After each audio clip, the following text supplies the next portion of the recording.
Hello,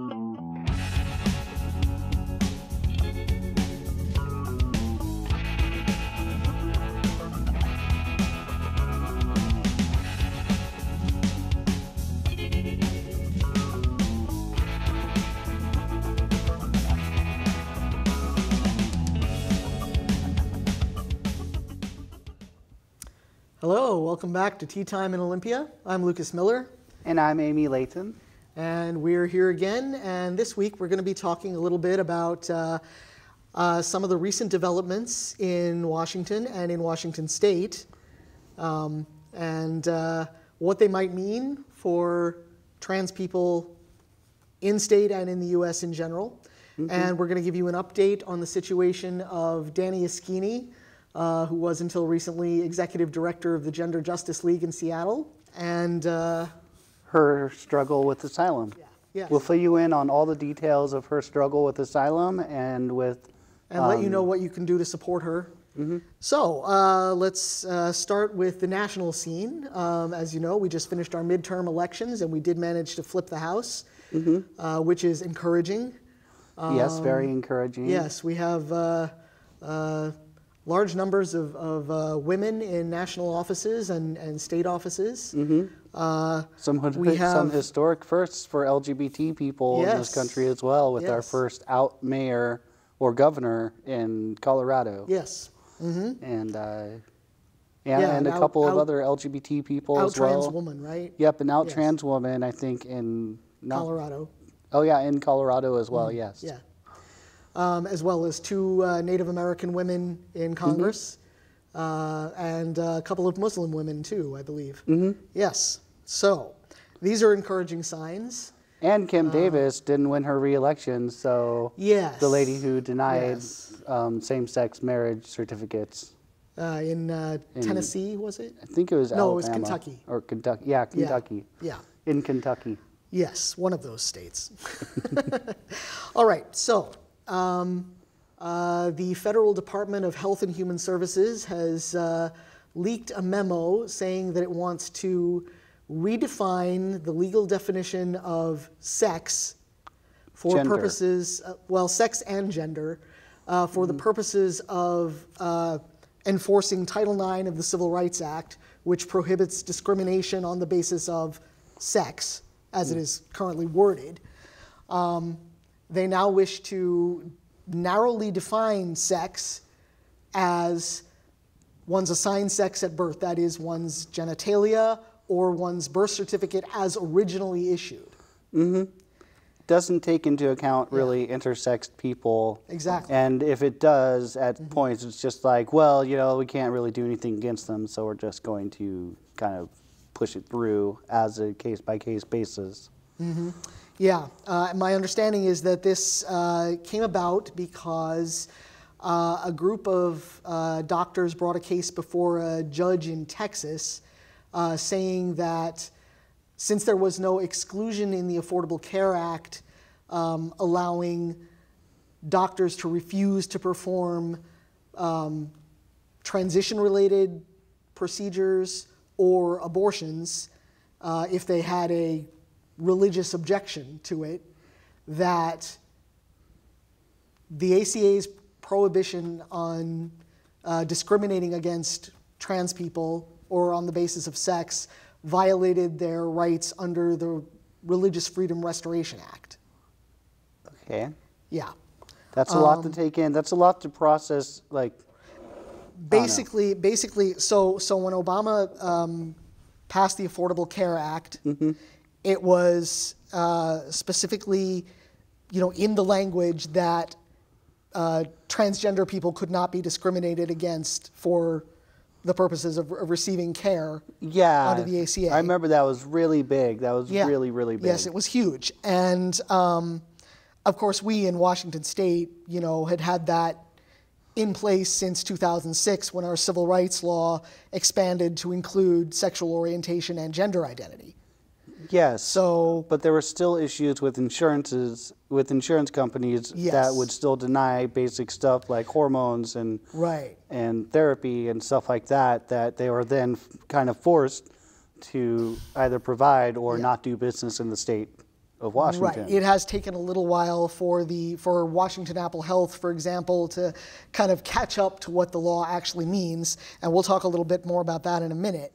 So, as it stands, or as it has stood for the last several years under the Obama administration, gender and sex has been defined as who you know yourself to be, essentially, rather than a biological, it's based on your parts at birth, your outer shell. Much of the case law up till now, when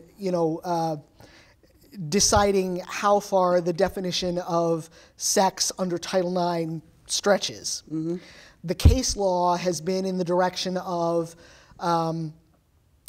that discrimination on the basis of gender identity, gender presentation or expression, or transitioning status constitutes sex discrimination under this, that they are covered under the definition of sex as defined by Title IX of the Civil Rights Law. Okay. So that if a person, for example, is, if a gender nonconforming person is fired from their job, maybe for refusing to conform to a very sex stereotyped dress code, for example. For instance, they choose to wear trousers instead of a skirt. Exactly. They would have the ability to sue under Title IX for sex discrimination. Okay. Now, what the current administration wants to do is basically roll back that protection for transgender and gender nonconforming people, and presumably gay, lesbian, and bisexual people as well. Okay. So that for the purposes of enforcing Title IX, sex is narrowly defined as your genitalia or your assigned sex at birth as noted on the original version of your birth certificate. Okay. So even if you have had surgery or even if you have changed your birth certificate, it would revert them? Yeah. They would basically ignore all that and take into account only what it originally said on your birth certificate, or if you are preoperative, Okay, there's also been some... For an example, I'll use myself. It would revert my driver's license from an F to an M automatically without my permission. It would just do that, as well as my birth certificate as well, because that is part of what he wanted to do as part of that memo. I don't know that they would have standing to actually change your documents in Washington State, given that our civil rights law... Across the country, trans people, this is what trans people across this country are looking at. Exactly. People who have transitioned 20, 30, 40, 50 years ago even in some cases, because there are elder trans people. Yes. They would all have their stuff reverted to their previous gender designation against their will. It's unclear for the moment whether they would be able to actually go back and change people's birth certificates, because that's mostly a state-by-state thing, and the federal government has limited power, to tell the states what to do. And I don't think that they can change your name back. I don't think they can legally change your name back. No, but if you were discriminated against and you decided to sue under Title IX, they would the court proceedings would not consider your current gender status. Yeah, so it would refer to me as male instead of female. Yes. And use male pronouns instead of female pronouns. Right. And if you applied for a federal document such as a passport, they might issue it only in your original assigned gender, something like that. Which, as we will see as we get into Danny Askini's situation, could have serious ramifications if you wanted to leave the country or wanted to try to get back into the country. That could lead to the kinds of complications that Danny herself has experienced, and we'll go into a little bit more about that later. And I know that as we learn more about, if he does get this passed, if he does make this happen, we'll be able to go over it in more detail as that situation arises. The fear right now is that the major ramifications will be in the areas of accessing health care and the same old, bathroom and locker room turf battle that we've been seeing for the last few years, that in especially in education, in public schools, in any public access area anywhere. Anything that gets any funding from the federal government will be subject to this, and that includes public schools, public universities, so public it's very offices, far-reaching in its implications and its reach. Yeah. So maybe you could go over a little bit about what's happening with Danny Askini. Right. So how this has affected Danny. A little background for those who don't know. Danny Askini is a trans woman who was the executive director of the Gender Justice League in Seattle, a longtime trans activist. She spoke at the hearings over the bathroom bill a few years ago here in Olympia. She has spoken at numerous public hearings about getting health care coverage for transgender people, legal coverage, all sorts of issues. Very prominent in the activist community here in Western Washington and Washington in general. Yeah. Recently she was forced to leave the country. From what I've heard, and I don't know, I'm not claiming to know everything, and I'm not 100%, but from what I've heard, she has been receiving death threats from Proud Boys here in the Seattle area, which prompted her to want to leave the country for a bit for protection, to protect herself. And she went to get her passport renewed, and they denied her. And they are basing that denial on that they can't figure out, like they're claiming that she doesn't have proper documentation of her gender change or her gender marker changes on her birth certificate and license, because those are part of, she transitioned as a child or a youth, which are wrapped up in a youth case. Sealed records, as I understand it, court concerning records in the state that she was abuse that she experienced as a child, and so those are bundled in sealed records that can't be unsealed without a court order. Am I? Without a court order, or without the person, or without Danny going to the state she was born in, or that it happened in, and getting those unsealed herself. Yeah. And which she can't because she's in Sweden. Yes. Yeah. So she went to Sweden to visit some friends and get away from the threat here. And she couldn't get her passport renewed that she had for 20 years in her legal name and her legal gender. And she went to her local congresswoman, who was able to help her get a temporary 2-year visa, or not visa, but passport, a 2-year passport, where she was then able to get to Sweden. And upon arriving in Sweden, she had her passport revoked or taken from her by the U.S. consulate. Right. And she is being denied a passport, and she is being told if she enters that consulate or does anything wrong, she will be deported to America and have to be in the ICE, go through ICE. Yeah, her main fear seems to be that if she is taken into custody by ICE, that she will be housed in a men's facility. Which they pretty much would do, because extremely dangerous for her. Yeah. It would be very dangerous to put a woman in a men's prison. Yeah. Because that's what it is. It's not a holding thing. It's a prison. Yeah. And it seems like, the most heartbreaking aspect of all of this for her is not just to be separated from, her entire life here in the United States, which has been very traumatic, obviously, but the fact that the Department of State, the Department of Justice, and all the state agencies that should be looking into this, and trying to expedite this process, have been putting nothing but roadblocks in her way. And now she's struggling to gain asylum in Sweden. Okay. Which I gather has also been a bit of an uphill battle.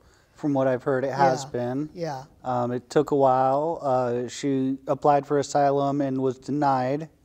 And I think she's going through the process again. Yeah. And on the basis of safety, like political asylum as an LGBT person for safety reasons from the United States, because that's the point where we're at as LGBT Americans, is that it's becoming increasingly unsafe for us to be in public spaces here in America. Yeah.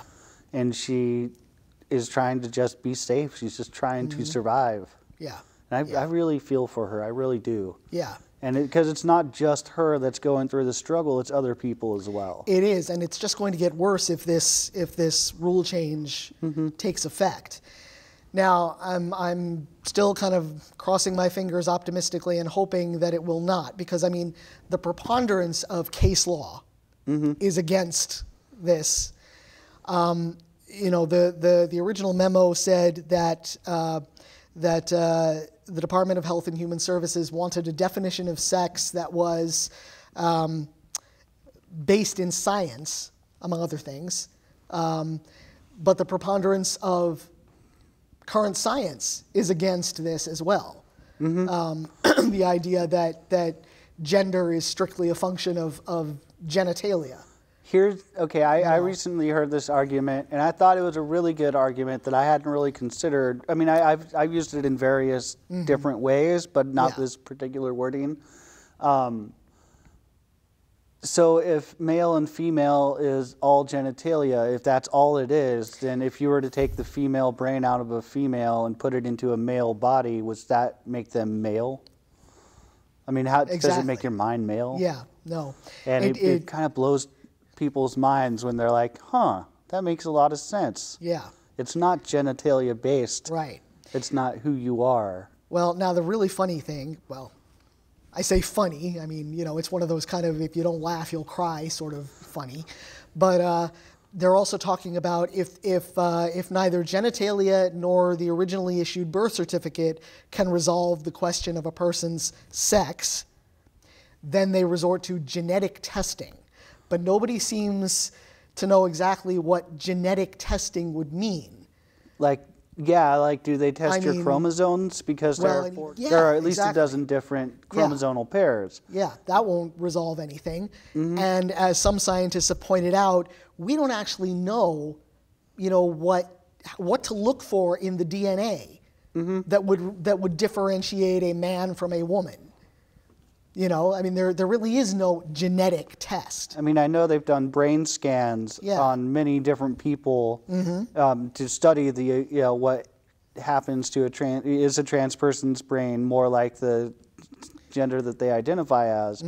And they have found that trans females' brains are very closely aligned, if not identical, to the structure of a cisgender female's brain as well. Yeah, I mean, the research, of course, is still in its infancy and largely incomplete, but several years back, there was a study that indicated when they took the staining patterns of the hypothalamus of a gay man, a straight woman, and a transgender woman, they found that the hypothalamus of the transgender woman was much more similar to that of the heterosexual cis woman than it was to either of the males, and that the gay man and the straight cis man were virtually identical, which would seem to indicate that gender identity is in some way hardwired in the brain, quite possibly in the hypothalamus, you know. And so if there ever comes to be a way to, you know, do a fairly accurate test, you know, of one's brain structure, you know, maybe that could be a telling the current signal. evidence indicates that it will turn out that, you know, gender identity is hardwired in the brain and not necessarily connected to the genitals or the reproductive system. Yes. So not only is the case law against them, but the science is against them too. Yeah, it's kind of. But of course, I feel like it's the the death grab, the death thralls of the anti-trans movement. They're grasping on everything that they can because they've lost it with the LGB community. They've lost that battle going against the LGB, and they're trying. We're just the next step. And after us, there will be other people that they other, and it will not be okay. And we'll be there standing beside those people as well against oppression, because that's just who we are. Right. Right. We are a little luckier here in Washington State. Yes, didn't our governor issue a statement? Governor Jay Inslee and Insurance Commissioner Mike Creedler have issued a statement saying that the rights of trans people, particularly as regards health care access, will be protected regardless of what the federal government tries to do. So, okay, wasn't there recently? Aren't they going over whether or not some services should be covered on a case-to-case basis? On November 6th, there was a public comment hearing through the Department of the Insurance, or the Washington Health Care Authority. Okay. It seems that although per our civil rights law as of 2006, trans people cannot be discriminated against in insurance transactions in Washington State, and that includes health care coverage, not just Washington Apple Health, which is our Medicaid system, but also certain private insurers are also subject to that law. Now, in theory, since that law took effect, or rather since gender identity and sexual orientation were added to the list of protected classes under that law,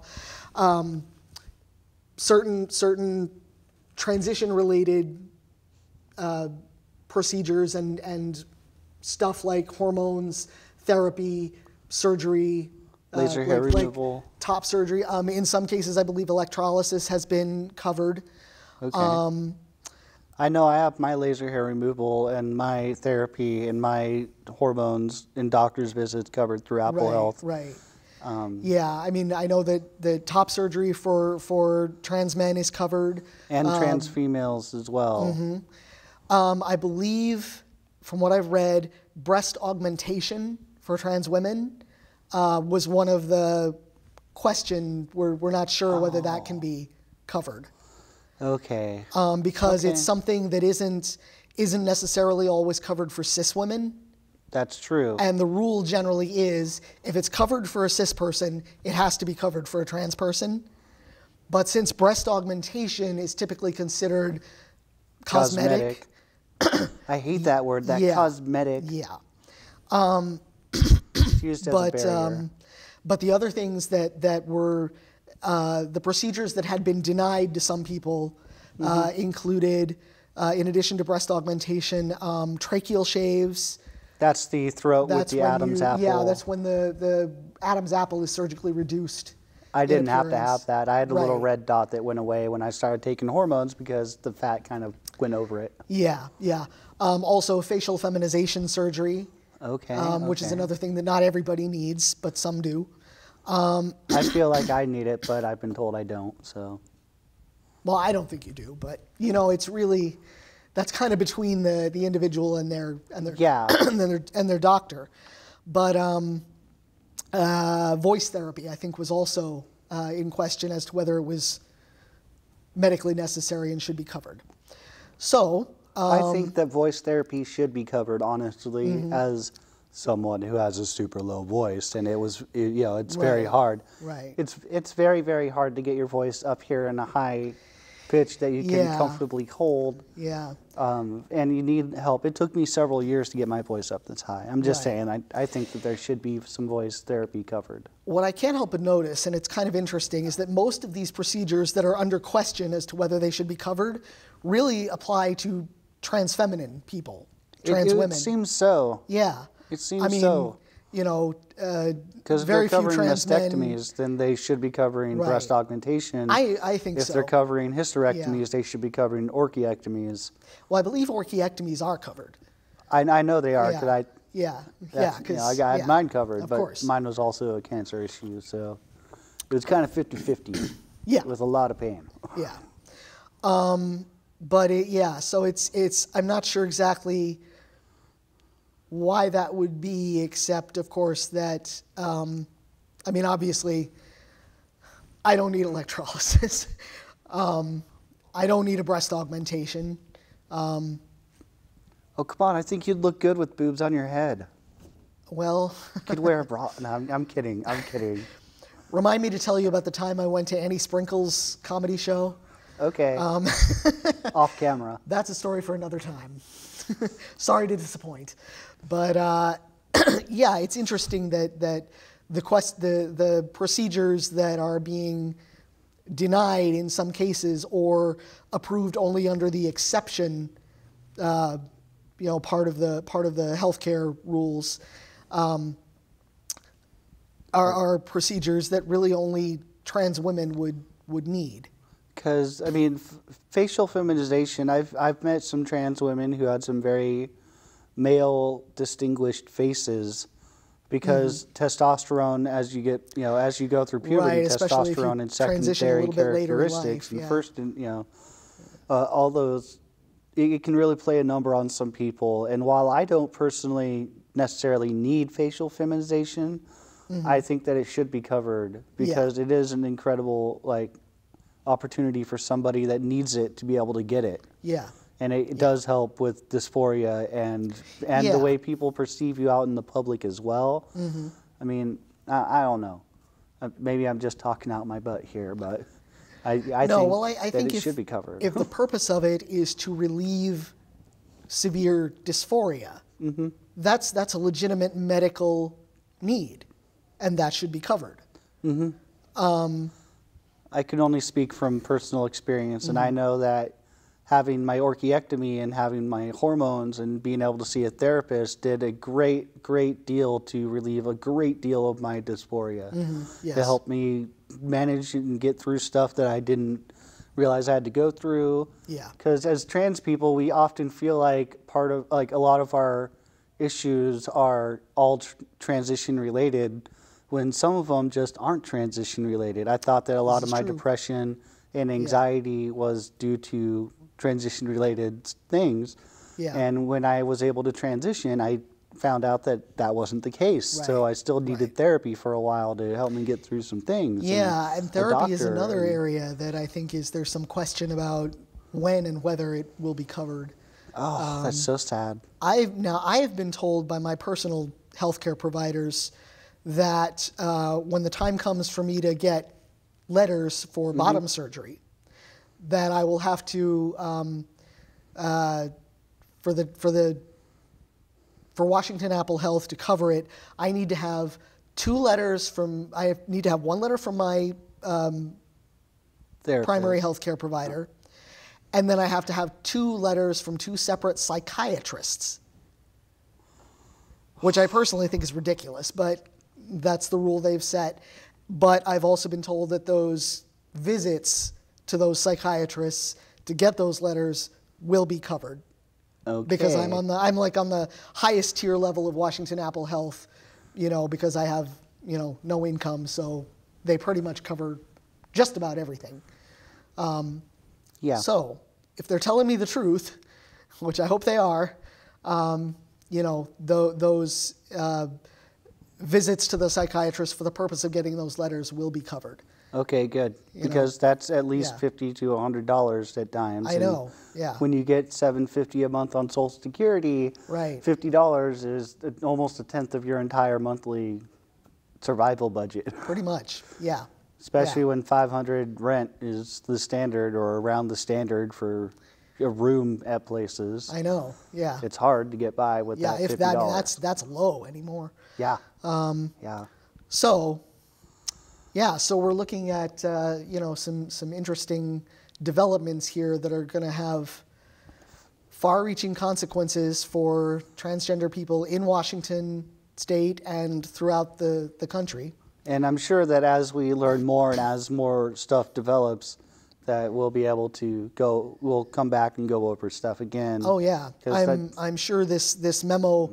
I mean, there is certainly fear expressed in the media that I've seen that, whether or not this memo actually passes, whether the Department of Justice issues a legally binding definition of sex, as Health and Human Services wants it,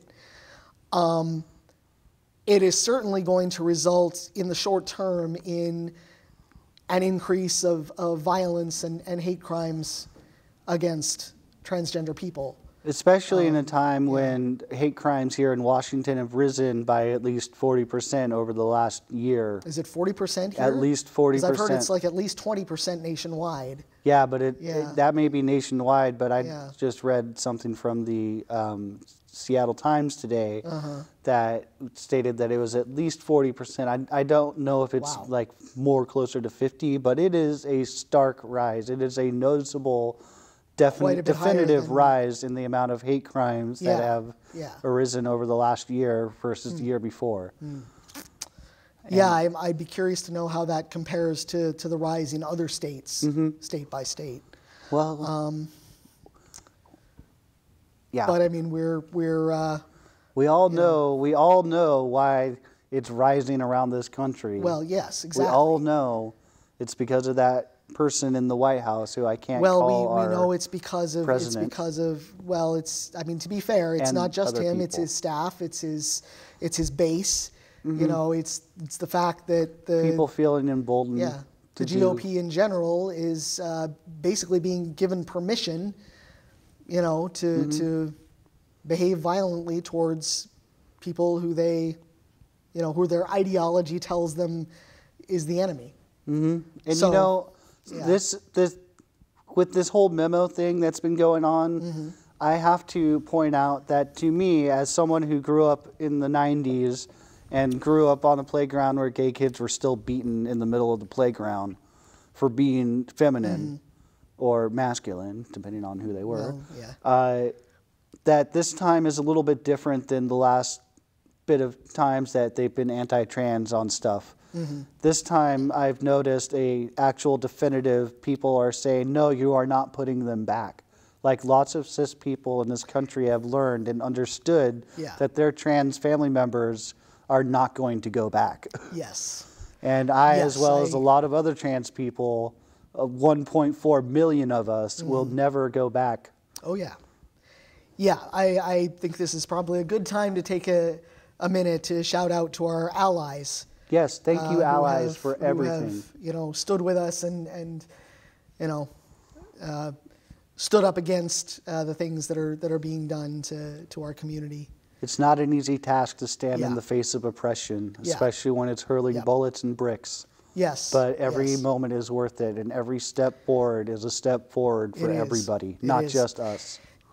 I have already seen the effects of the fear that is taking hold. I mean, I'm involved with quite a few queer and trans organizations here in Olympia, and trans youth, or LGBT youth as well. Yeah, and I have heard quite a bit about people are afraid to go to trans meetings. People are afraid to be out.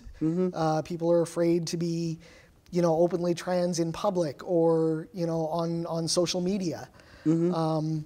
There's people are talking about, people who never would have talked about going stealth before are starting to consider it. I myself considered detransitioning at one point in the last couple months. I've really actually considered it for my own safety. And then I came to my senses and was like, I'm never going back to that super depressed man. Exactly. Ever. I'd personally rather be, shot by a Proud Boy than go back, to the way I was before, which is, I think, is a measure of, how important it is that people be able to transition and live their own lives, even in the face of hostility and danger. But of course, I'm a stubborn SOB, so I can say that. It's just very hard Yeah. Thinking that I may possibly be forced into that situation if it gets way worse. Yeah. I mean, it's pretty bad out there now. I'm not saying that it's, you know, horrible and that we are all getting targeted every single day wherever we go. Everybody is. But I'm just saying that I have noticed people making more snide comments over the last year than the previous couple of years. And a lot of the times when I go out, I'm pretty visibly trans. Yeah. And I get people guessing my gender at the grocery store or making snide comments. I mean, yeah, it's been insane out there here in Washington even. Yeah, and this is a challenge I don't face so much because I'm you know, pretty passable. Yes, you do fit the part pretty well. Yeah, nobody's seen fit to mess with me. I guess that's just because I just look too intimidating, I guess. Yeah, and you know, when you're a girl and your voice is really low at times because you're quiet all the time and you don't speak, it's a little bit different when you're quiet for 45 minutes to an hour and you say thank you really quick at the grocery store in line. You're just like, thank you. Yeah. And they're like, oh, okay. I mean, I go places late at night. That's how I shop. That's how I do stuff. And they've been pretty nice to me. The clerks and the store people working at the stores. Yeah. It's the patrons that are pretty rude at times. Right. And it has been an increase over the last the last year. Yeah. Yeah, I'm sure I've said this on a previous episode at some point, but you know, from the time that I came out as queer as a teenager, I've been sort of a lifelong disciple of Harvey Milk, who said, you know, the most important thing you can do as a gay person, you know, or as a, you know, queer person or a trans person, is to come out and be out, you know, and be open and make sure that people know that they know, you know, a GLBTQ person in their life, you know, and that's always been kind of my guiding principle as far as, you know, deciding, you know, how out I'm going to be and where and under what circumstances. And, you know, so, I mean, it's, you know, I mean, it's kind of challenging when you pass as well as I do, you know, coming out is kind of a continual active process. But, you know, the more I hear, you know, for example, you know, white supremacist or male supremacist pundits or, you know, people like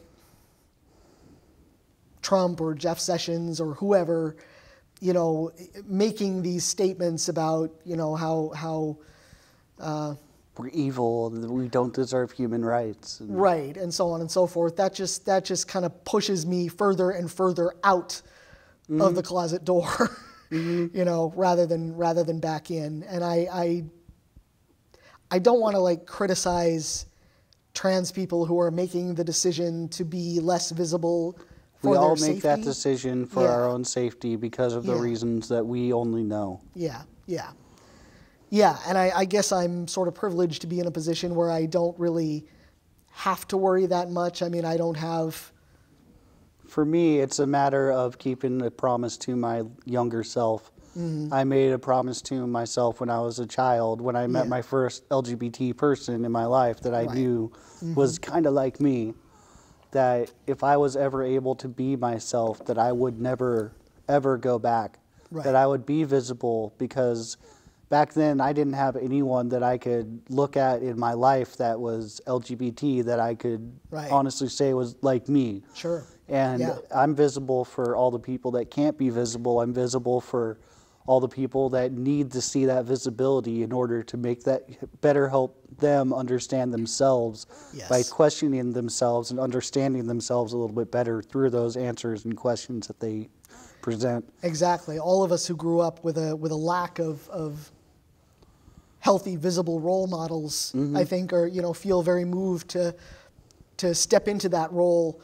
You know, I certainly feel that I owe it to my Pizza Clutch youth, for example, you know, to show them that, you know, it is possible to live a happy, healthy, open life, you know, in your true gender, you know, and that as a productive member of society, you are a very productive member of this society. Well, I try. You are. I suppose that depends on who who you talk to, but there's a saying that I've heard many times throughout my life, and that is, be the person that the younger you needed when you were young. Or be the person that the young you or the younger you needed in this world. Right. Or be that example. And that's how I live my life. Yep. I live my life to be that person, and I'm pretty proud of who I am. And it's taken me a while to get there. Let's be real. When you're trans, it can take years of transition if you ever are able to even get to the point where you can start liking yourself. Yep. And it is very, very hard. And it took me a while to see any kind of value in myself. And so being able to honestly say I'm proud of myself is a pretty big thing. Yeah. To be able to say, and I'm proud of the things I've done in the 4 or 5 years. I'm close to my 5-year mark in transition. So I'm a little bit farther than some people. And it does get a little easier as you transition, and the longer you are transitioned, and that you are living as your true self, because you're a little more at ease as you go along. Right. Yeah. And you learn a lot. And you learn how to act and cope and all of that in public around different situations. Exactly. If you're not good for yourself, then you can't be good for anybody else in your life. So I had to learn what self-care was. That was something I had never considered for myself, because I didn't think I deserved any kind of self-care, because I was just gone. Well, I think self-care is going to be a very important theme in the coming couple of years for people, especially if some of these rules take effect. Don't go right for us. There's going to be those of us who are, active in the community, those of us who are, taking up that fight. And those of us that are going deep stealth, that we need to respect that decision that they make. Yeah, that is also an aspect of self-care. It is.